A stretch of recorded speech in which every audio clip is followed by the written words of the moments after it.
750. Kính thưa bà con của bác gần xa, hãy cùng đến đây, hãy cùng đến đây, thưởng thức một bài hát thật hay. Oh yeah. Mời bà con cùng nhau đến đây thưởng thức bài hát này. Nào cùng vui chẳng ngại âu lo, nào ta hãy đi đến sóc bong bò để xem người ta vượt qua đèo xa mà không lời kêu là xa, để xem người ta vượt qua đèo cao mà không lời kêu là cao.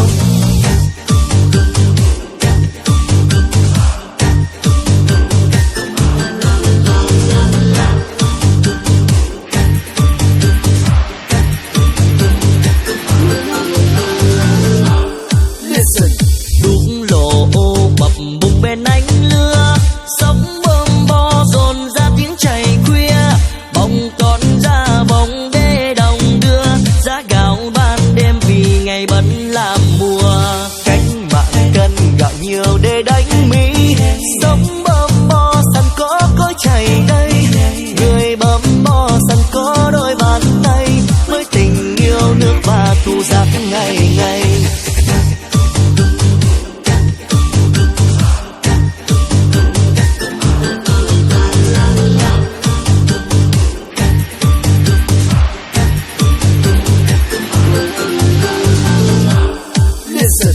Tiếng cười vui đẩy lùi đêm vắng vẻ, có ai đi về phía những hàng cây, mời vô đây cùng nghe khúc nhạc hay, khúc nhạc đêm nay dùng nhịp đêm bằng chày.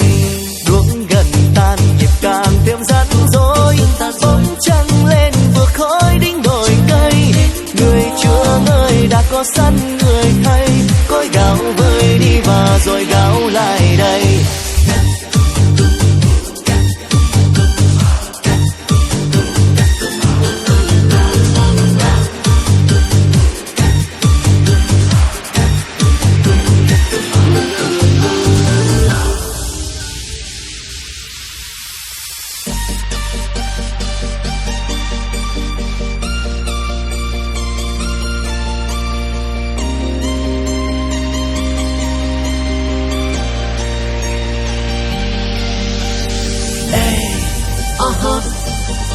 How you feeling tonight?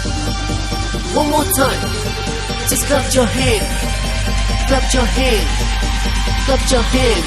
Put your hands in the air. Mọi người cùng hát theo chúng tôi nào. Oh yeah.